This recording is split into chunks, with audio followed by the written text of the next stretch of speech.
Well, thank you. Good evening, and thank you all for being here tonight. I'm Henrik Schatzinger, Interim Director of the Center for Politics and the People, and I'm also a professor of political science. Again, thank you for joining us, either in person or via the Ripon College Live Events channel. Tonight we will discuss how cancel culture functions, how it interacts with the First Amendment, and what the consequences are for our society. I am thrilled to welcome two excellent panelists to discuss questions surrounding cancel culture. Let me introduce them to you. First, we have Dr. Duke Pesta. He is an associate professor of English at UW Oshkosh, and he is the academic director of Freedom Project Education. He received his master's degree in Renaissance literature from John Carroll University. He also has a BA from that university in English and history, and he has a PhD in Shakespeare and Renaissance literature from Purdue University. He has taught at major research institutions and small liberal arts colleges on a wide variety of subjects at the graduate and undergraduate levels, including courses on Shakespeare, the Bible, Russian literature, Christian apologetics, and C.S. Lewis. His book, The Renaissance and the Postmodern, A Study in Comparative Critical Values, was published by Routledge in 2016. Dr. Pester speaks at homeschool conventions and educational conferences across the nation on topics including the necessity of homeschooling, the decline of morality and critical thinking in public schools, and the myriad ways that colleges and universities indoctrinate students.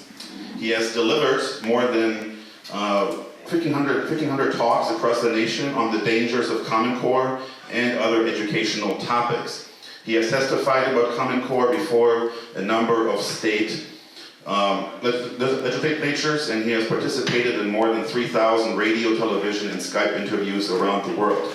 He is active in educational reform and was instrumental in developing and implementing an elective Bible course for public high school students in Texas.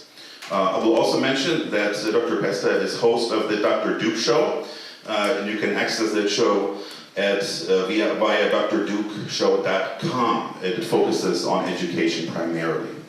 Our second panelist, Jamar Thomas, a student class of 2025, is a Ripon College student from Houston, Texas.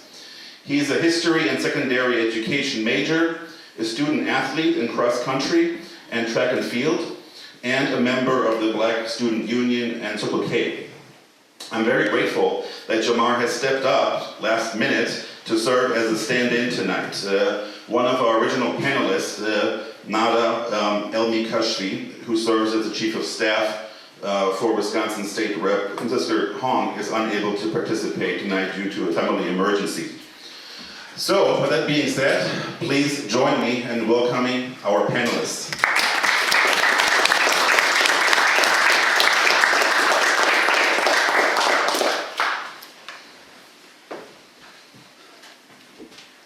So our plan for this evening is as follows. I will begin by engaging the panelists in a series of questions, maybe for around 35 minutes or so, and then we'll open it up to questions from you, the audience.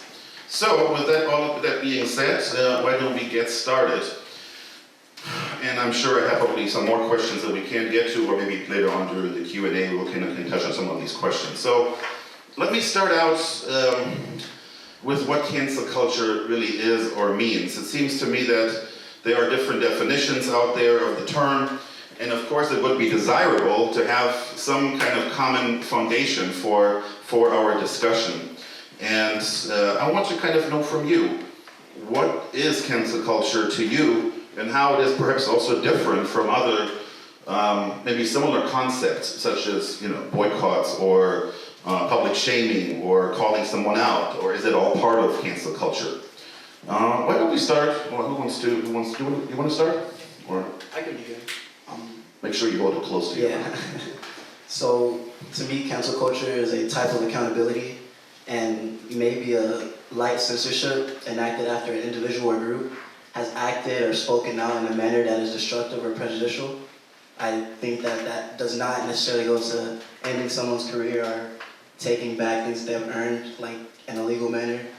But I do believe that it prevents maybe ideas from being silenced or harmed. Thanks. How about you, Dr. I Besser? think that's a good start, I really do. I would suggest, however, Also that, make sure it's close would I enough. suggest, however, that unfortunately it does exactly what you said that you wish it didn't do. It does try to seek to remove people from jobs, to give them a sort of a social culture trail that can harm them down the road. I very much believe in the search for justice, I believe that. But I don't think you get to justice by trying to shut down people who don't agree with you, even people who radically don't agree with you.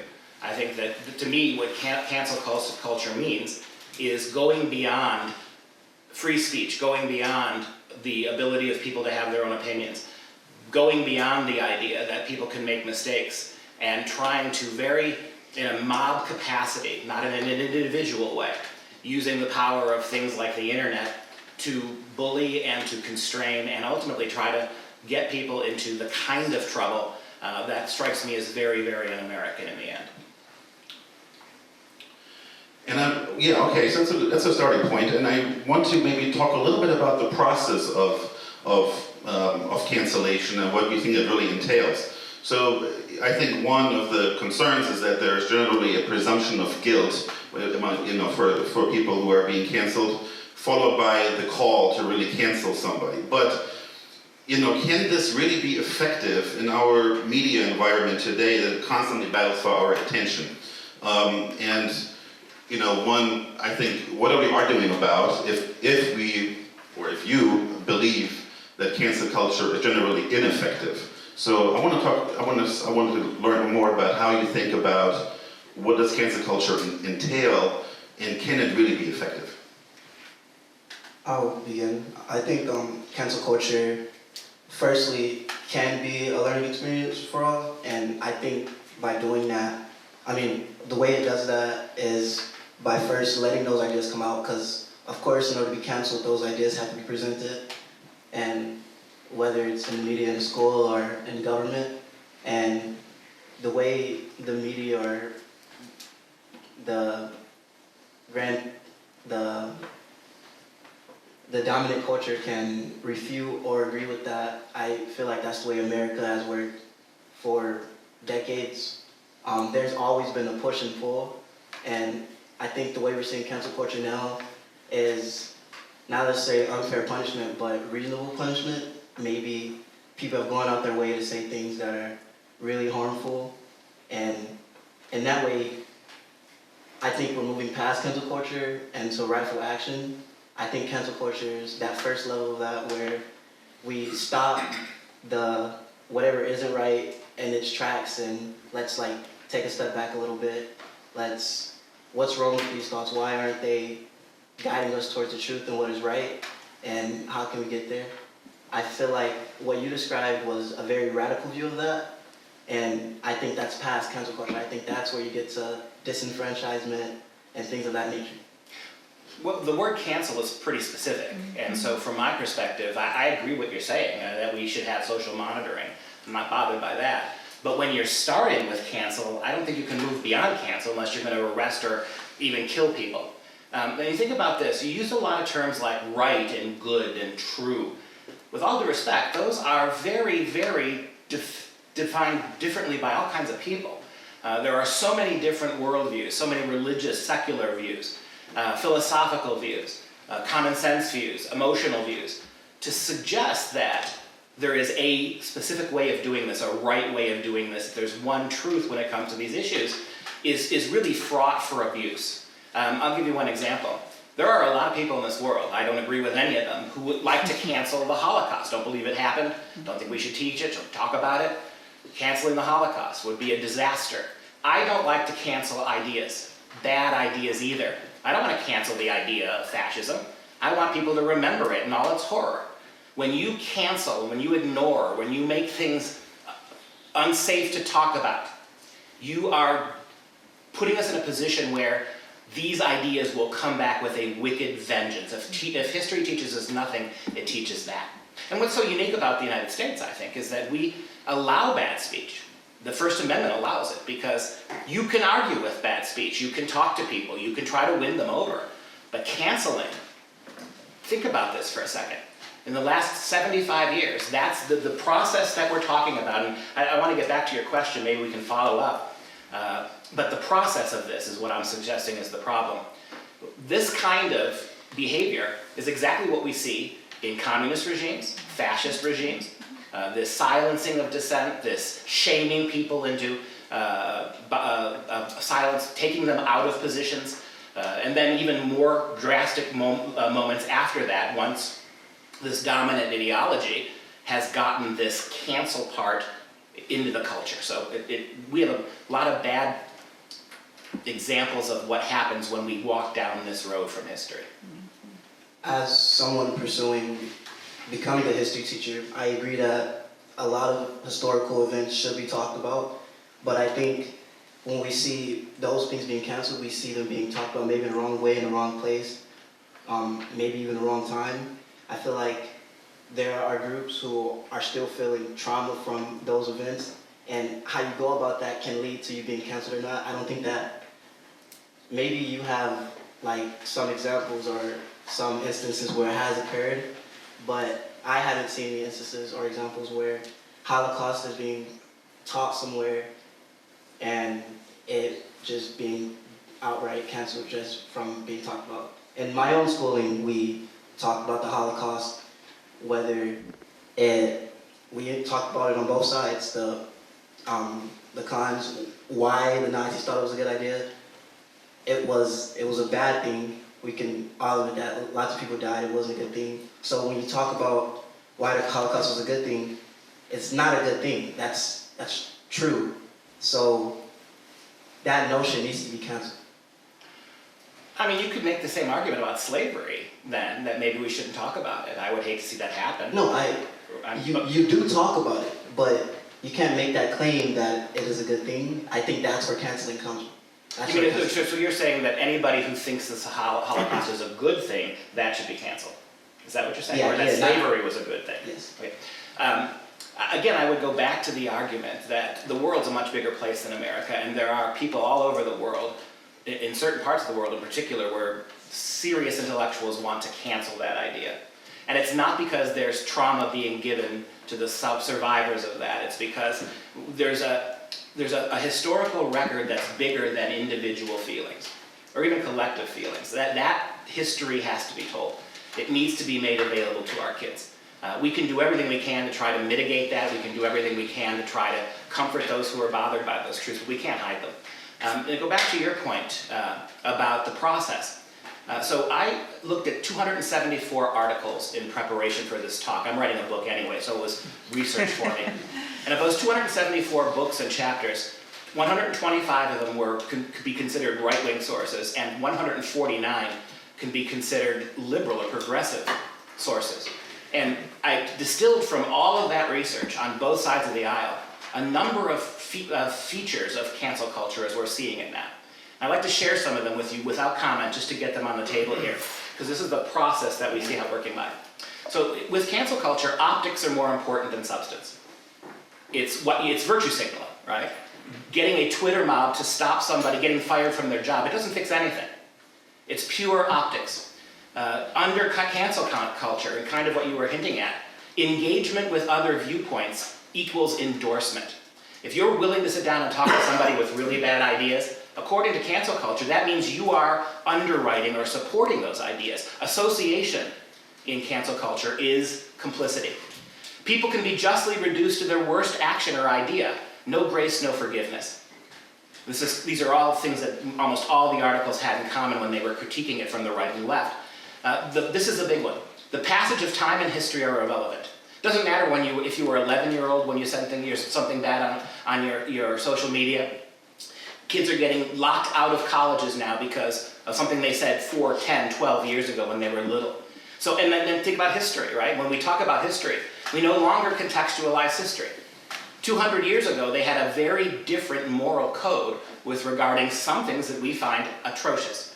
We can condemn that worldview, but to go back and try to cancel them for what every other nation believed too is problematic. I mean, so there's no sensitivity to time and history. People with alternative ideas now we're being told under cancel culture. People with alternative ideas are threatening safety with their words. That's a problem to me. If certain worldviews and opinions cause harm, well, then you have to cancel them, right? Do they really cause harm? Or are people using that to get ideas they don't like removed? The open exchange of ideas. The First Amendment can't be trusted anymore. Accusers, and this is a big one, even hearsay are always reliable. We saw this all across this country in the last 5 years. Unsubstantiated claims against people are taken as absolute truth if it's coming from the right political perspectives, even hearsay.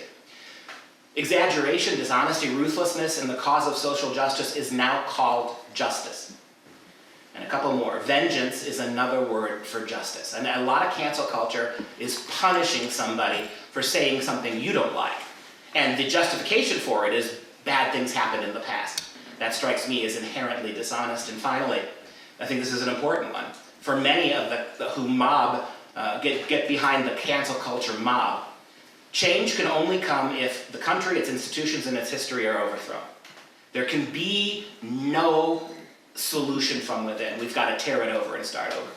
And these are all extreme points. And I would repeat again that religions, inquisitors, communist, socialist, fascist, they all did this. This is exactly what they did. And we say we're doing it for the right reasons. There are no right reasons when power is more important than justice here in these situations. I'm going to give Jamar a chance to respond, and then we will go to discuss some concrete examples. You said a lot there, but to touch on what you said about the Twitter mobs and punishing people, first, I don't think that people are being punished. I think that it is accountability again. I think punishment is a severe word that I think invokes some lawful things being done to take away from people. Would you say that that is being done? What is lawful about getting, what is the law that tells us we have the right to fire people from their careers because they say a word you don't like? Where do we find, use the word lawful, where in law do we find that? Well, I see that in the First Amendment. Speech is okay, but there are restrictions to that, and one of those is harassment. If the speech being used is harassing other people, then that is unlawful. Well, who decides what harassment is? Well, it's in the Constitution. No, not where is it in the Constitution? I spoke too fast before you. Well, so I mean, harassment is what I'm suggesting, because I think you make a very eloquent point. What I'm suggesting though is a lot of the words we're using, like punishment, lawful punishment, harassment, these are subjective words. Right. And I guarantee you, there's somebody watching this, either in this room right now or on TV. There's somebody watching this who thinks what I'm saying is harassment. I guarantee you it's happening. That this is over the pale. This is insensitive. It's happening. So just because somebody feels that, is it true? So who decides this? And that's why I think the Founding Fathers were actually quite prescient in setting up a system where you are innocent until proven guilty. If I'm harassing you in ways that are legal tort, that I can be punished, absolutely. But is that making an offhand comment on a Facebook page 3 years ago? Is that as telling a bad joke? I mean, what qualifies legally? Because I think I'm really grateful for you to bringing the law into this. We are a nation of laws. But continue your comments. I'd like to first put out there that I think this is a great thing, getting these ideas out. But I think just in human nature, we are in pursuit of what is just. And to get to one clear-cut thing that we all can exist under like one nation, I think that is impossible without some type of cancel culture. I think if you have a lot of ideas coming out, especially present day where there are so many cultures with so many intricate histories being merged in, that you can't just have all the ideas coming out and reigning over each other, because we live in a world where there are dominant cultures and there are some cultures that can't get those ideas out the way that other people, and I think that in itself is some radical form of cancel culture that maybe we're not aiming for, but maybe was being presented.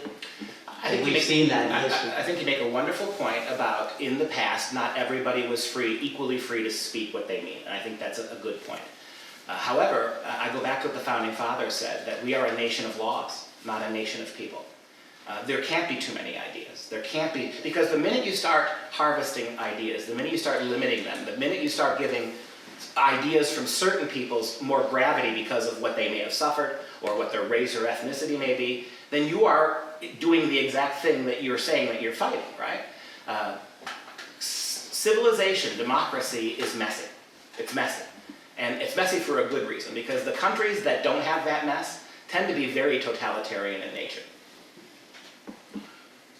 Perhaps we can move to a couple of concrete, examples from popular culture, and I wanted to, because how do we hear this term? Often through social media outlets, and so on. So I have a couple of examples for each of you. I want to kind of hear maybe both sides, how you think about this. So if we just go back a few years, right? When was this term cancel culture popularized? One of the first major cases that was trending was #cancel R. Kelly. And some people felt that it was time to hold the musician R. Kelly accountable for accusations in relation to child sexual abuse and child pornography. And it took it took a few years, and then in fact last year he was sentenced to 31 years in prison. I want to mention one more example. Ye, also known as Kanye West, formerly known as Kanye West, he appeared in Alex Jones's InfoWars, where he praised Adolf Hitler. He denied the Holocaust, and he identified as a Nazi. And in this case, it was Twitter itself who canceled him by suspending his account. So my question is, should people like Kelly and Ye be canceled? Let's start with Dr. Pesta, of course. I would say absolutely not. I mean, R. Kelly's in jail for a crime that was, as far as we can tell, proven. He's being punished, like you said, lawfully, for the crime of whatever it was, sex with a minor or whatever it was. And so what does that have to do with his ability to raise money from his songs? What does that have to do with any other, if he gets out of jail, are we going to insist that now he served his sentence by law and we still got to keep canceling him? And I'd say the same thing about Ye, that's how you pronounce that? Kanye West. Same thing I would say about him. I mean, his free speech is as important as anybody else. And you know what? You want to read Mein Kampf, you want to identify as a Nazi, do it. I would imagine the rest of us would try to disabuse him of those ideas peacefully without trying to destroy his legacy or his money or his career. I don't see the virtue in that. That strikes me as rather fascist. So, and I would say this, if we haven't gotten to the point in this country or in the West where we don't have the answers to confront Nazism without violence, then there's something much deeper wrong about our culture. Yeah. But wouldn't you say that there are benefits of cancel culture, because at that point when this hashtag was trending, there was no investigation because people thought he got away with something, right? So ultimately, there was enough pressure to start an investigation, and ultimately he was, R. Kelly. R. Kelly, he was ultimately convicted, right? So don't you see, that these campaigns can have some real world effect? I mean, his accusations against him go back 25 years, so it was not a new thing. I don't know to the degree to which cancel culture forced a prosecutor somewhere to look into that. I don't have any evidence that that's true. But I do think, right, that cancel culture, raising the issues that cancel culture people want to raise aren't bad issues. I'm not arguing with their right to say it. I'm simply saying that they're playing judge and executioner with people that they don't know. And again, thank God for our Constitution that says you're innocent until you're proven guilty. And you can't have mobs deciding this. You can't have faceless people on anonymous Twitter gang mobbing people into silence. You can't have it. I mean, it's a free country, you can do it. I'm telling you, it's morally corrupt. And it's as bad as the thing that you're fighting. We discuss a lot on social media, separating the artist or creator from the creation. But with something like R. Kelly happens, where these crimes happened 25 years ago, and again over that time, and he is still being allowed to continue on with this happening, maybe still committing these things without there coming a stop to it, there's an issue there. And with the use of social media, we get this out, get investigation to spark, and bring something truly evil to an end. That's like some of the strengths of cancel culture. With Kanye West, there's a theory of popular influence, that the things you say can truly have an effect on his followers, and they can lead to harmful things and maybe uprisings that can lead to harmful action. I think cancel culture can be like kind of like a first stop to that happening. And I don't think that any canceling is final. Like no sentencing is like, no sentencing with cancel culture is without anything actually occurring under law that, you know, is in the law that would lead to like a permanent sentencing. There is none of that in cancel culture. Well, I personally, I just don't see a connection between the cancel mob and his arraignment and his arrest, which was based on evidence and testimony in a jury trial. Certainly the uproar on social media may have drawn more attention to it, but I just can't see that link between the one, you know, that's what finally brought to justice R. Kelly. But I would repeat what I said before. He's legally in jail for what he illegally did. When his sentence is over, he can walk out. My point is that if he's in jail and his music is making money, he shouldn't be canceled. He should keep it. He should not be withheld from whatever any other prisoner can do in prison. And when he gets out, he should not have to suffer the consequences beyond what the law has done.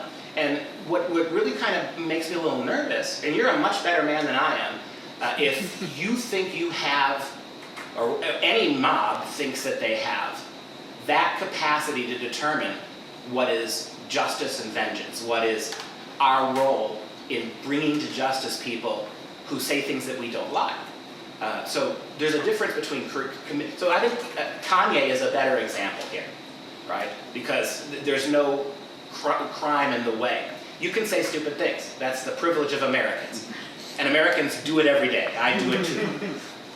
But I'd rather have a nation of people saying stupid things than a nation who punishes people for saying stupid things. Because it doesn't just stop. It never just stops with grand offenders. I'll give you one example myself. This is from just 2 days ago. There is a superintendent of schools who was just hired in East Hope, Massachusetts. He was hired to be the superintendent after an exhaustive search. The very first day before the school board, right when he was about to start, he wrote an email to the two ladies who were in charge of his hiring. And he addressed the letter, the email, "Dear ladies, I want to thank you, blah, blah, blah." They immediately fired him for using the term lady. They canceled him. They said, as a teacher, he should know better to use the word lady. It is classist and elitist. And as a teacher, we cannot anymore have faith in his ability to teach or to be a superintendent. And he was removed. That's what I'm talking about. That's not Nazis, and that's not denying the Holocaust. And that stuff goes on all across this country, all over the place. And that to me is way too much. Again, you said a lot there. I'd like to go back to the beginning. I think you said something very crucial there with it's America and people say stupid things every day. I think some choice goes into there in what is stupid and what is not. And just using the word stupid, that is something that indicates harm or disagreement. And you say that you think people should be allowed to say stupid things. People are allowed to say stupid things, but where do we draw the line in that? Do we just allow people to say stupid things? I think words are powerful and words can lead to action. I think, again, cancel culture is a line of defense to stop that. Talking about R. Kelly again, like what I said before, canceling is not final. You can come back from being canceled. And his music was not permanently removed from Spotify or other things. He could still profit from those music. It's just the person's choice to listen to that music. I don't think that's canceling. What I would suggest to you is that the richer you are, the more safe you are. J.K. Rowling is being attacked because she doesn't believe in transgenderism, right? She's very vocal about that. She's being attacked for that. But she's a billionaire. So there's not much they can do to her, right? I'm not worried about the R. Kellys or the Kanye West or the J.K. Rowling. Dave Chappelle is uncancelable, right? There's another guy, young African-American Muslim. He would be, in many ways, the ideal victim of this culture. Young, black, and Muslim.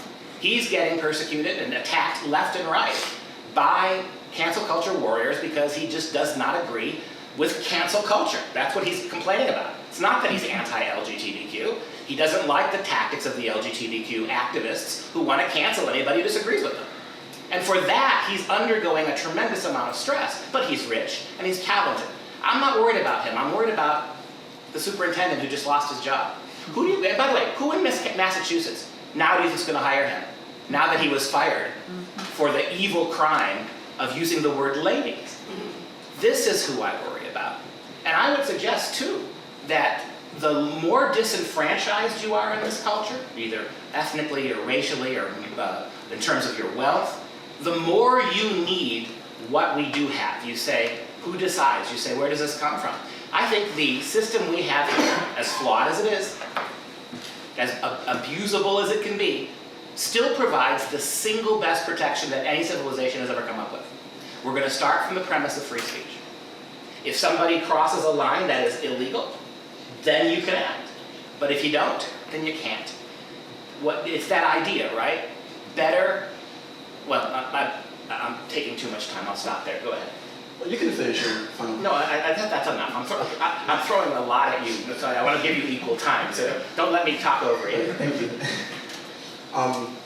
With that point you made about the teacher or administrator superintendent who was fired for saying lady, I'd like to admit that cancel culture is incomplete, but is leading the right way, and I think that sparked a conversation that was leading towards the greater good, and maybe in the future that won't happen anymore, or maybe we're clearing up language issues. Like, neither of us are women, so neither of us know. Can be aware of the history, and we also, as time progresses, have to be aware of the effects that have on people. Like, you couldn't go into a workplace and say words that make people who are different from you feel uncomfortable. You have to respect that. There's respect in the workplace and among people. So the word lady now is out of the pale because we're not women? And who are we to... See, with all due respect, the problem I have with cancel culture is exactly this problem.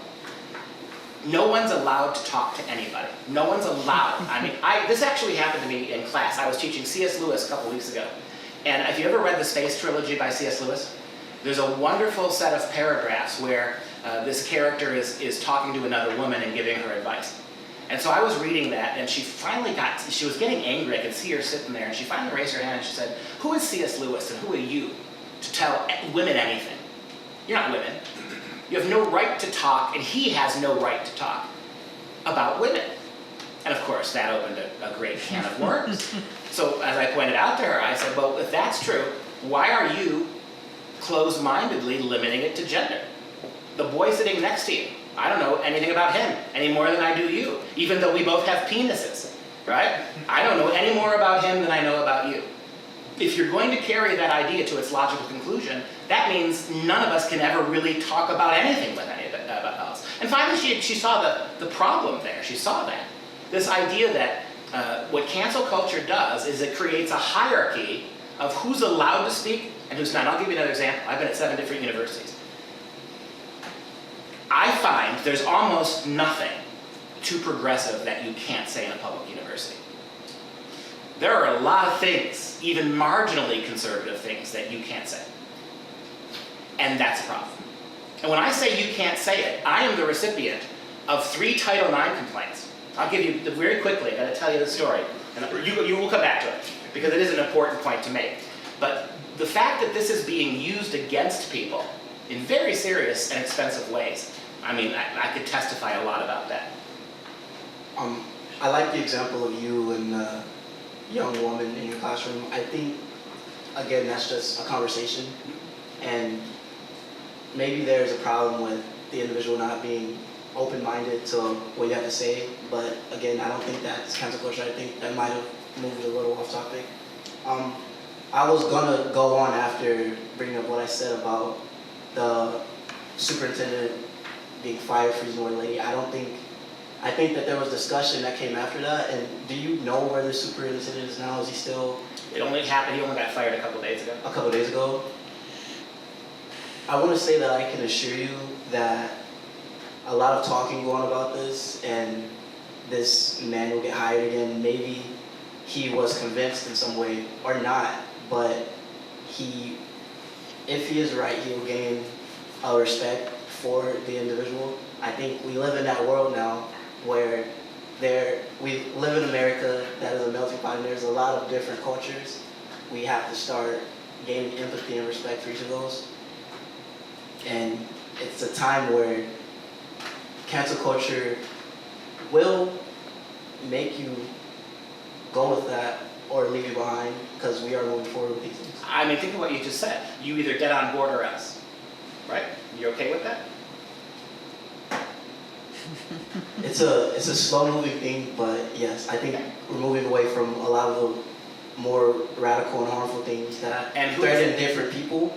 And I think for most of the past, we've had a dominant culture that has not allowed these cultures to come out and say things. And I think now with cancel culture, we're allowing those people to be heard and for things to change. So there is an open window for other people. It doesn't sound to me like you're allowing them to speak. You're giving them absolute ability to say anything they want. Maybe at the expense of other people. Maybe we're stopping the dominant culture and allowing those doors for different people to come up there.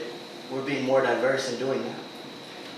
Let me sort of interject here. I think it's good to have it back and forth. I much rather have it this way than just me asking, a number of questions and throwing out more examples. Well, we will see how it plays out with the superintendent. I don't think it'll be the end of his career, though you had the word lady, but that remains to be seen. I think let's move on to questions from the audience. You guys have been patient. We're a good number of minutes into this. Jacob. Yeah, so I kind of want to start, thank you for coming here. I was very much looking forward to this. So I want to ask, at least from my perspective, we've seen kind of like a transition from like political correctness into cancel culture. I feel like I don't even need to say that, we just kind of know it.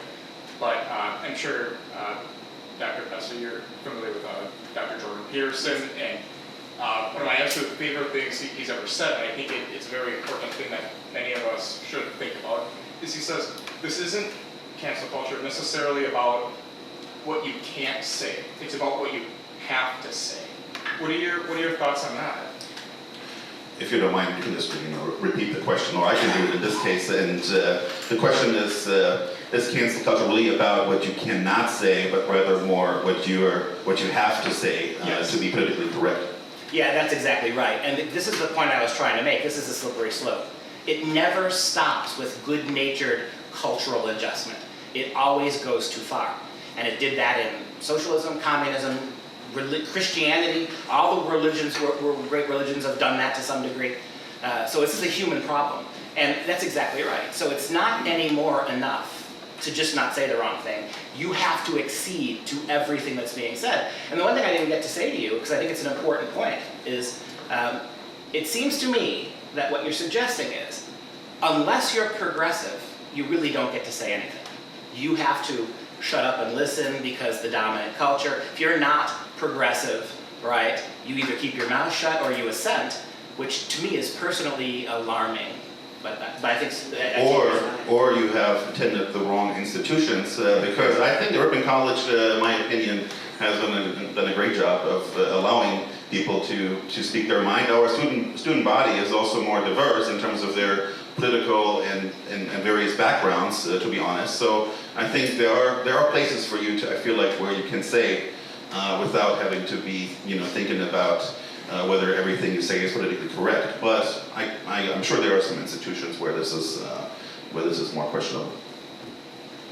I was gonna add that there's been a historical push and pull, and by saying that, I don't mean that in like a way for I don't want those people to be heard. That's just what we've seen. We've seen things come up and a primitive form of cancel culture, because cancel culture isn't something new. Cancel culture has been going on all throughout history. It's why some of the ideas that were favored back then, maybe in the 1600s are not favored now. It's because we've moved past them.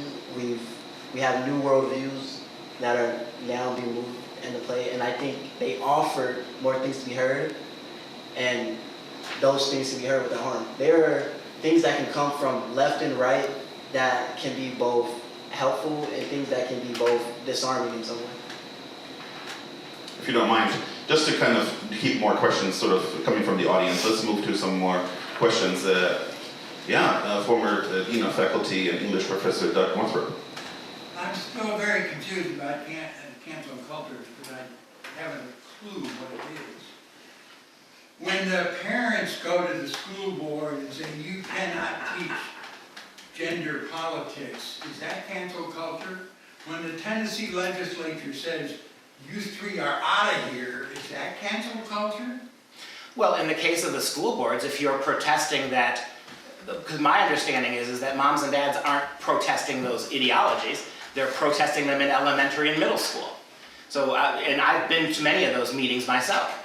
It's not that people don't want those issues discussed, it's about what happened in Florida, right? So you cancel at one level but not at another. Well, is it canceling? No one's saying you can't teach them, they're saying to what age. We have that, we have that with everything, right? But the second one in Tennessee, I agree with you, right? I think and cancel culture is apolitical. People, all of Christians have done it. It's all over the place. So I would suggest, yes, that the three Tennessee legislators being removed was an example of that. And that's going to hurt their career, definitely. But I think when it comes to the school board protests, they tend to be, there's a lot more going on. So you could make the argument, I suppose, if you are all for teaching advanced sexuality to little kids, then it would be considered cancel culture. Wouldn't necessarily myself make that argument, but you could make the argument. Perhaps maybe to kind of put another sort of angle to it, right? So maybe the question could be, aren't conservatives the real cancel culture people here? Because they are the ones, some of them are maybe the ones who are canceling DEI initiatives in Florida, banning books in libraries, and so on. And maybe there isn't enough tolerance on that side. I started from the premise that this is a human problem, right? I would say, since we're going down this road, one of the things that I hear all the time from the social justice activists is whoever has power has the greater ability to do harm. And when you think about our institutions, whether it's entertainment, whether it's journalism, whether it's the tech communities, whether it's law schools, it does seem to me that there's a lot of power in the hands of progressives like universities, and so you see a lot of it there. I'm suggesting that cancel culture is everywhere, needs to be stopped everywhere. But it's worse in the people who have the most power. And wherever across the political divide that is, wherever the hegemony is, that's where the most damage, and think about what hegemonies do. They try to silence the minority view. Sometimes that's a conservative view. I would suggest in many colleges it's a minority view. And in other places it's not. Conservative states, for instance. So my point here is that the more power you have, the less you should morally be engaged in that kind of cancellation. And what we don't want is what's happened in so many countries that preceded us. When one ideology takes over, whether it's on the right or the left, it does a really good job of snuffing dissent across the board, period. I'd like to mention that the reason those ideologies aren't superior anymore is due to cancel culture.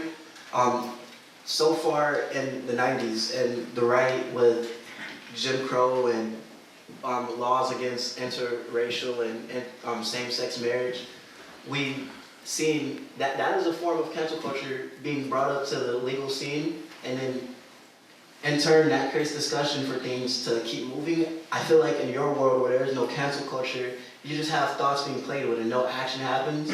I feel like that leads to chaos. Well, honestly, I don't think that cancel culture is what brought about the civil rights movement, nor ended the prohibitions against interracial marriage. Who was the power to cancel that? The people who canceled that rose up from the lower strata. They were the ones that were disenfranchised. This wasn't cancel culture that did that, it was speech. marching and speaking and talking and writing. That's what liberated people, not freezing out and trying to cancel people who think differently than you. And in fact, it's kind of infantilizing, this idea that there are certain groups that can't handle ideas because it hurts their feelings, or that they're not capable of arguing as well as anybody else, and so we have to stop anybody arguing with them. It's the worst kind of racist paternalism, that this minority group can't speak for itself, can't articulate what they want to, so we, privileged white liberals, have to do it for them. That's insulting. But it's not uncommon. I disagree, and the cancel culture, there was cancel culture before the civil rights movement, and what you're seeing now is the pull from the push of that cancel culture. You see African Americans given the right to vote, the right to citizenship, but we're not giving the easy right to vote. This is their ideas being canceled, and it leads to actual things happening that change lives for the worse for one group, but for that group that has canceled the other. And in history, you see that brings about discussion, maybe uprisings that improve quality of standards of living for people. If you don't mind, let's kind of go back to the audience and ask for more questions. I will mention immediately in terms of examples. Just recently, I saw a headline here in Wisconsin that mentioned that children, I don't know if it was middle or high school, they learned some songs. One song was focusing on inclusion and basically focused on diversity, and they were not allowed to sing the song anymore because some parents were complaining that this might sort of push a woke agenda. So the song got canceled, which we can also. So we have to always keep in mind that canceling can take place on both sides. Here's a question from a student. So people only get canceled if a majority of people agree that what they're saying or doing is wrong, and that's kind of how president and Congress also gets elected. A majority of people have to vote them in. So if we can vote in and a majority of people decide who gets to run our country, why can't a majority of people get to decide what's okay to say, especially if it is offending that many people that a majority of people in the country are getting offended? Well, The question is about how important is it to take into account sort of majority opinion versus maybe turning to the majority. But in this case, sort of if we have elections, we care about who is in the majority. Does this also apply to speech and maybe the cancel culture? I think it does, but I think that you would say that goes back to it being a people problem, a human problem, and maybe it's good, but I feel like there could be evils to it. What if the dominant culture or majority is not, leaning towards what is good for the greater good, and we've seen that in history, and this is where our good tool of cancel culture comes into effect, and this is how we get back on the path that's gonna be better for people, it's gonna be better for law, it's gonna be just better in general. I feel like you cannot have government proceedings without some type of cancel culture. You do seem to me that you're applying the word cancel culture to anything that in your mind moves culture forward, which is kind of slippery. But I've stated that cancel culture can happen in both a bad and a good Right, way, absolutely. but it creates discussion. Sure. And all discussion is good. But you can discuss things without canceling anybody. And to go back to what you said, we are not a democracy. I got to make that very clear. This is not majority rule country. This is not a country that was envisioned to be whoever has the most vote wins. Donald Trump did not win the popular vote, but he became president. This is, I repeat, this is a country which is unique. We enshrine the idea, even if we didn't live up to it, not immediately and not even completely. Still, it is the law. I don't believe it's cancel culture. It's the law that brought us to this level of progress. Because whatever Thomas Jefferson did or didn't own, he wrote a document that would require, sooner or later, for us to treat legally everybody the same. And so this is one of the rare countries in the history of the world that actually set up a system, even though they didn't apply it correctly initially, that looked out specifically for minority rights. Now, I'm suggesting my argument is on the side of minority rights. What you guys seem to be suggesting is that the most people win. And I would go one step further. Cancel culture, there's 350 million Americans. How many people on their Twitter phones are canceling people? It's hundreds, if not just thousands.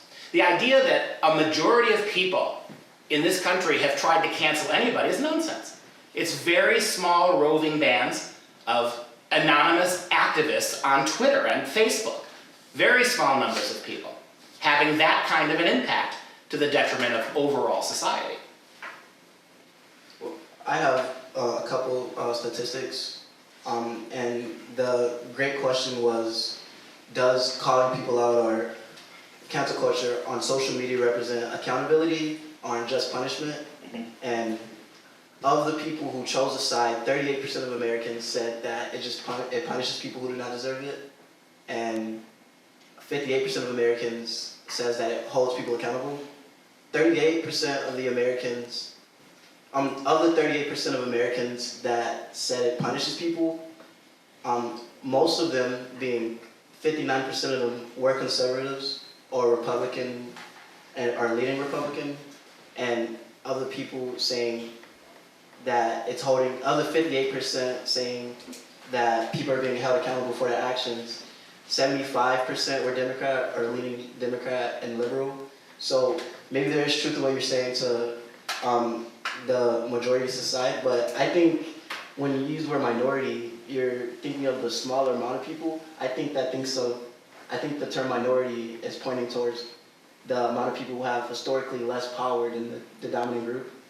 And there is power in the number of people, but like you said, Donald Trump didn't get the most votes, and he had the most influence in those areas that received the most voting power. He won the Electoral College. Yes. Right, which is one of those safeguards. And what you said I kind of liked. You used the word calling out. I have no problem calling people out. Not bothered. I would wish a higher number of Americans believe that on both parties. Calling people out is not the same thing as canceling them. And that's where I keep coming back to with this, right? And even that conversation that we just had. I mean, when we're taking words now and we're limiting what it can mean, when we take the word minority, which is a good word to apply to anybody who doesn't have power, even people who are not ethnically diverse, to take words like that and to say we only really can apply that to certain kinds of people, this gerrymandering words to mean what one particular political position wants them to mean, is troublesome, to tell you the truth. That's why I want more speech, not less. I want more argument, not less. I want more confusion, more whimsy, more disagreement, because out of that we'll sift and winnow the better ideas. We are not the country we were 250 years ago. We are not the country we were 50 years ago. 50 years from now, we will be a different country. And all of that, most of that happened with, at least recently, by law, not by threatening to silence people who disagree with you somehow or another. There's another question. Yeah, I'd like to ask, maybe I heard this wrong. Did you say that the Electoral College was a safeguard that allowed Donald Trump to win? No, I said the Electoral College is how he got the presidency, not because he had a lot of influence. And that it was, what I should have said perhaps to be more thorough, was this is the way the Founding Fathers understood to minimize the power of a simple majority from monopolizing power. Are you in favor of the Electoral College? I believe that the constitutional structure that was given to us by the Founding Fathers is imperfect, but better than anything else we currently have, or anybody else has ever had. I believe that. You basically already answered one of the questions that I had here, which was, is there an alternative to cancel culture, and what would that look like? What would you think, consider appropriate? Let the marketplace of ideas run. Let it run.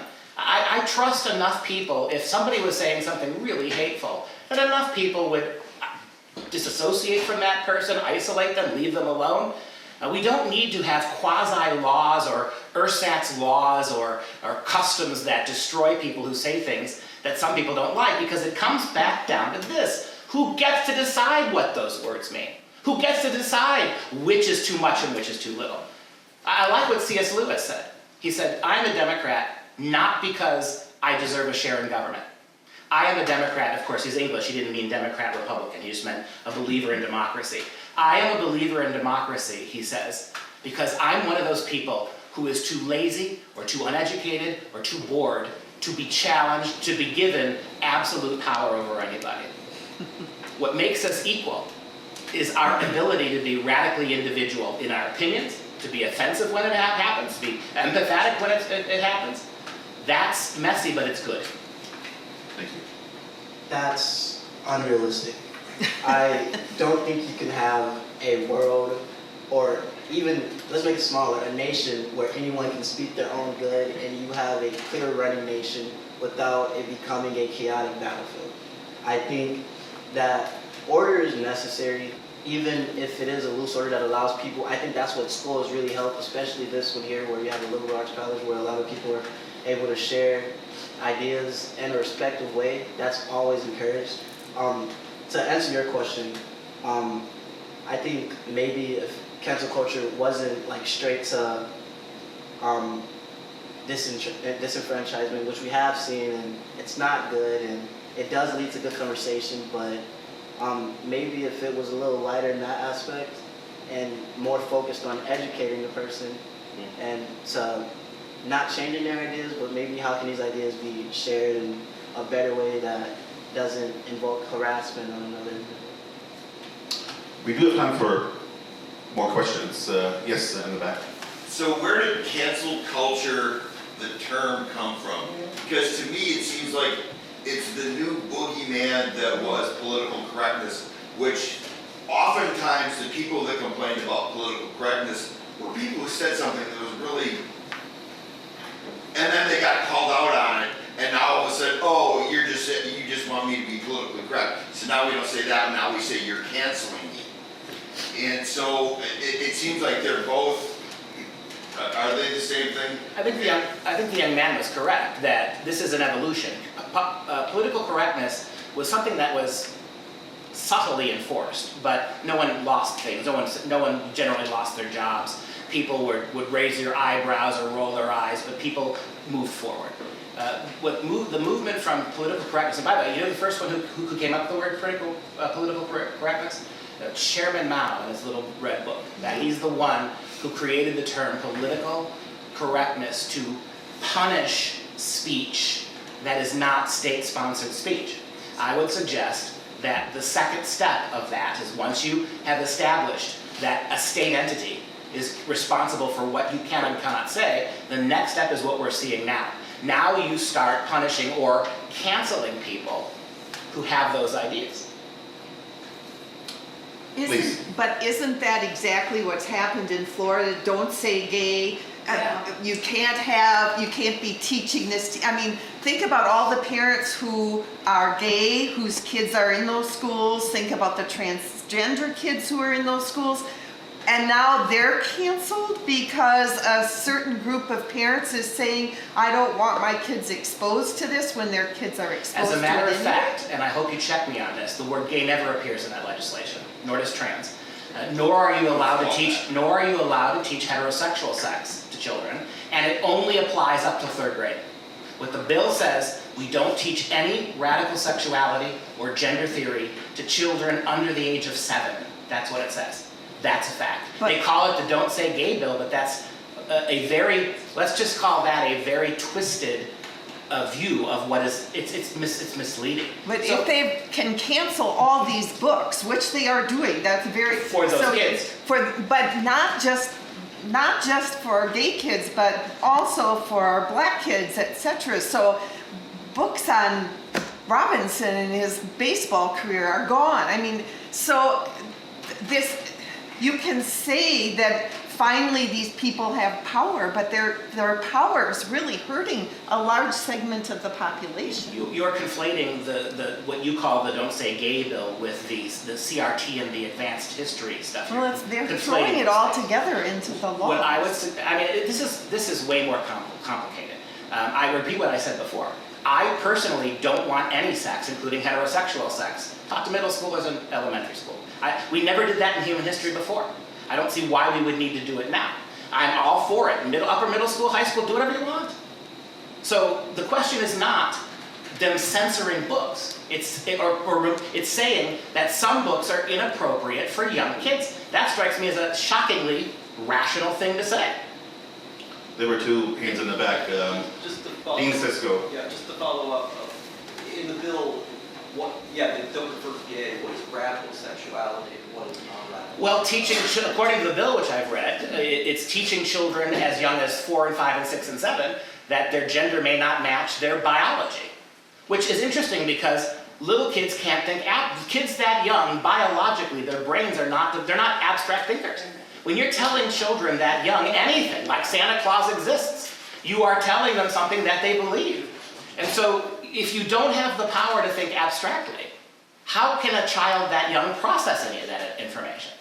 And there's a reason why, it has nothing to do with heteronormativity, there's a reason why we haven't sexualized little kids' classrooms, even for heterosexual domination. It's because kids can't process that stuff. It's not I mean, you feel free to disagree with it, but the arguments aren't irrational. So we gotta let him speak on that too. A child can begin to feel as if they are, can fall under, I don't know how I say this, can feel as if they aren't with their gender as young as those ages go. And I also think in teaching sex, in some communities, those are relevant things to talk about in a lot of communities. And what we've been talking about before, I think you're kind of going back on some things with you refute all cancel culture, because this is cancel. Little kids can feel a lot of things. They can be pirates, they can be all kinds of things, but they can't think logically to process this. It's why we don't try to do that to little kids, force them to believe anything in the public schools. We try to teach them, we bring them along. But feelings, and this is something that we haven't brought up, much of cancel culture, it seems to me, is based on feelings, not thoughts. And the idea that feelings in a free society have the same importance as logic and truth and ideas is also problematic. And when we default to feelings, not anything else, then nothing has to make any sense. There's no rationality behind anything necessarily. I don't think it's forcing. I think the goal of education is to get students to start to realize their own identity and realize how their identity just becomes a part of society. And it's not forcing. I feel like maybe you're portraying a little bit of your beliefs on that particular area, but it's really just presenting the idea that anything is helping the student and finding their identity. So you would be okay if some public school system in some conservative state was teaching 6 and 7-year-olds a primary diet of radical sexual heterosexual. You'd be okay with that? Given that most people are heterosexual, you would be okay with it? Even borderline pornography in the school? So at what point is it okay? Because if you said there is a point where it is okay, Of course. it is okay to teach that young. But you're not showing pornography. You're simply saying that this is something that exists in the world. This is something that you could be. This is something that you don't have to be because it's the dominant and respected. I mean, I got 40 hours of video of some of those books. Some of those books are pornographic. Nevertheless, I agree with you. There is a time for it. Just like there's a time to teach kids biology. We don't teach biology to little kids because they can't process it. We teach them biology when they're old enough to handle it. I would suggest things like sexuality are better taught at ages when they are better able to think about rather than just feel what the information is. Let's go back to questions. Carrick had a question in the back. You talk a lot about who gets to choose to cancel who, but then I posit the question, who gets to choose and why does the Florida legislature get to choose what books to ban and what ideas? Because the legislature is in charge of the public school system, by law and by election, that's why. Then that's by majority because they were elected in, Right. so then why is it not allowable that people are allowed to cancel others by majority? Well, you vote people and you want, right? I mean, the point that majorities don't have power, they do. The point is that the system that we have is balanced, right? And so in a state like Florida, you have more restrictive terms. In a state like Massachusetts, you have much more radically progressive ones. And this is what it's the same thing with the Dobbs case, right? I keep hearing it's the same argument that somehow Dobbs banned abortions. No, what it did is it allows states like Massachusetts to have more of it, or California, states like Oklahoma to have less of it. So rather than having a federal case, a federal precedent, you have states, and this is what the founding fathers envisioned. States, not the federal government, deciding what the people of the states would do, not a federal entity. And so in Florida, people voted for this, and so that's what you got. If you want to change it, vote them out. Okay, so you talk about not liking, I might be misinterpreting Sure. what you think. But you talk about you don't like cancel culture because it takes power away from the minority. Well- So then why is it okay to take the power away from the minority, which would be Democrats in Florida, when it comes to ideas about whatever is sexualized or learning about the certain I only mention the minority in terms of what the founding fathers were doing. They set up a system of checks and balances that made sure that minority rights were accounted for, not just simple democracy. That was my only point about the minorities there. I say because it's the same thing about a local city council, right? People vote. That's how it works. People vote. Then if there's a majority of people that are able to vote for something, you do it. That's the law. I'm simply suggesting the law is different than cancel culture.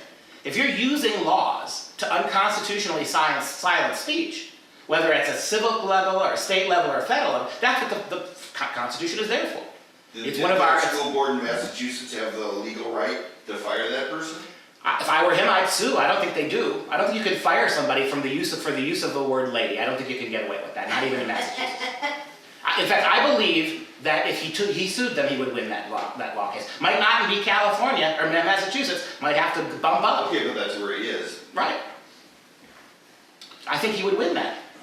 Well, I do. let's move on to Depends the on the case, and Grace has another question. Sorry, it's not really a question. I'm just saying, as someone who speaks regularly with the job office here, he wasn't refused because the term lady was gendered. It was because he was referring to people in a superior position to him as ladies rather than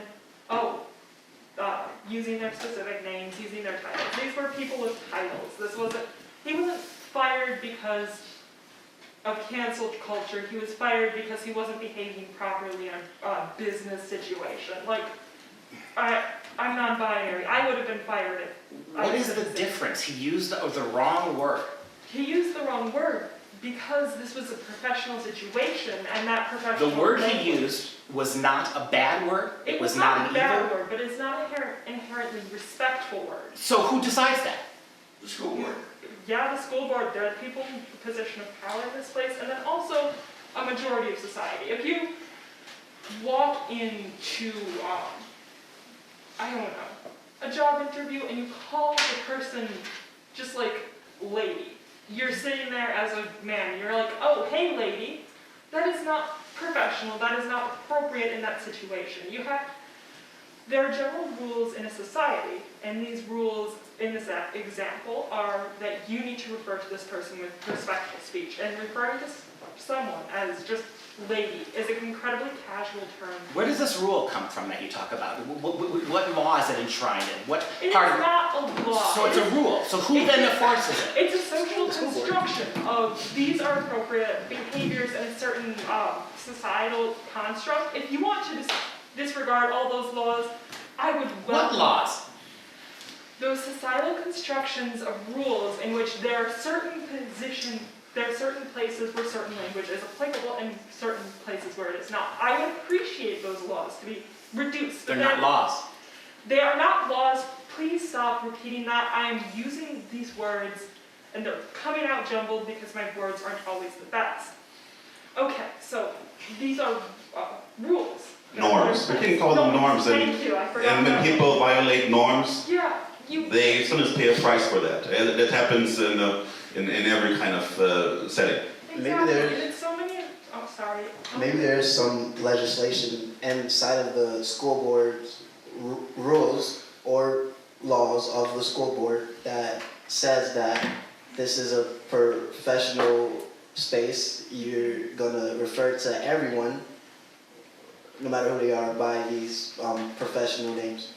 Yeah, and just So, when you described an example opposing cancel culture, you were like, oh, you can be, if you say something inappropriate, you can be socially isolated, you can be socially rejected. How is that different from cancel culture? It's like, you're being socially rejected, and then because you're being socially rejected, jobs no longer want to hire you because you're not socially applicable. Like, people are losing deals because they are no longer popular because people don't appreciate the words that they're using. I don't understand how your example is anywhere different from cancel culture. What I'm suggesting to you, this is America. Individuals have the right to associate or not associate with anybody. When it becomes collective and mob-driven, it's a different thing. But no, that's exactly what cancel culture It's is. not the It same is thing. people saying, I do not want to listen to R. Kelly's music because he's a child molester. And maybe that will happen on a larger societal level. Like maybe people will realize, I don't want to be associated with a child molester, so I'm not going to associate with R. Kelly. Like, I don't understand how your example is any different other than it's at a societal level. And like, of course, something as large as like a child molester is going to face repercussions at a societal level. I'll repeat it for you. We are a nation of laws, not a nation of opinions or rules or norms. In the end, we have a Bill of Rights, we have a Constitution, we have a legal structure. These cases, what you're talking about, has been adjudicated 1,000 times over the last 200 years. We have a process to go through. All I'm saying is that whatever the norm is, this man has a right, I believe, to sue, depending upon what's in the contract, which none of us have seen, right? And if and I do believe that something as losing your position over this kind of a norm, I think that the courts have, at all levels, have come back again and again and again, that the individual's right to speak is guaranteed by the First Amendment. Okay, you're getting off topic. I'm sorry, but I want to finish this thought. Sorry. But you're getting off topic. What we're dealing with is these are not legal repercussions. These are societal repercussions where people no longer want to be associated with someone, and businesses no longer want to be associated with someone.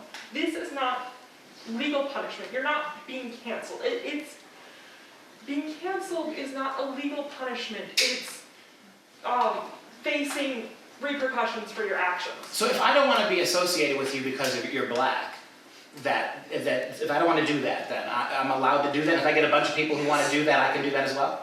I mean, legally you can do that, but you're going to face repercussions. The law.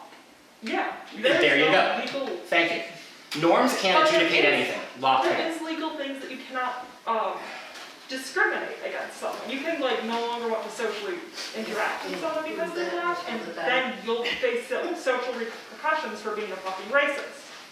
But I can see that there's more demand for more discussion. Hopefully we can have another discussion at some point. The panelists requested to share a couple of parting thoughts, final statement, if you will. The only thing I would ask you is to kind of keep it really brief, maybe like a minute or so for each side. I don't know who wants to go first. I'll begin. As I've stated, cancel culture is necessary. I don't think that you can exist without cancel culture. There will always be a push and pull in society of what is right and what is wrong. Who gets to decide that? The people. That's really all that matters. If the people can't decide it, then who does decide it? If you can't have cancel culture, then you can't have your way in a nation where law does rule. So cancel culture is necessary. You can't live without it. Our America wouldn't be the same as today, where people are now being allowed to say and enter areas where they haven't before. Cancel culture has existed with us all throughout human history, and it will continue. You can't avoid it. And maybe consider it a necessary evil. I think it's a part of education. It starts in schools, and I think it can continue to be refined, and maybe some of the stipulations that some people receive for saying things that society disagrees with will be softened in the future to allow for more encouragement of speaking out. Because again, these things have to hit the air in order to be canceled. So, and I don't think cancel culture shouldn't slow this from happening. And I think that's some of your fears, that cancel culture will make people less confident in saying what they want to say. And I hope that we can push for a world where people will continue to say that because there are evils in the world, and I'd rather have those out than contained. So there can be education. So again, your answer is to remediate, right? We're going to remediate speech we don't like. And to me, that's a non-starter. No one has that right. No teacher has that right. No school has that right. We don't get to program people. We don't get to punish people for their opinions. And if you want to socially, do that, I want to make it clear too. I said at the beginning, this is America. I'm not suggesting we cancel culture. I think that would be a problem. I'm simply saying that it's immoral, it's anti-American, and it leads to very bad things. And if you look at the regimes through history, whether they're religious or socialist or capitalist, when you look at the regimes through history, who have walked down that road, it has always ended in tyranny. And I'm going to close my statement with just a couple of quotes. According to Diogenes, the ancient Greek, the mob is the mother of tyrants. According to Ayn Rand, rights are not a matter of numbers, and there can be no such thing in law or morality as actions forbidden to an individual but are permitted to a mob. And finally, Abraham Lincoln. There is no grievance that is a fit object for redress by mob law. That's all. Well, let's thank our panelists.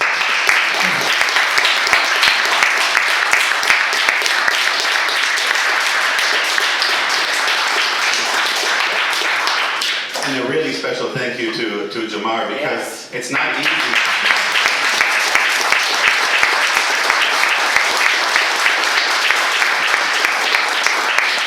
He certainly didn't have time to read 274 articles on the subject matter, and he also hasn't done 3,000 interviews, so that's really amazing that he stood up here. And I want to say, as far as our next event is concerned, the next event will be next week, Thursday, April 20th. We had to cancel one event because of the weather.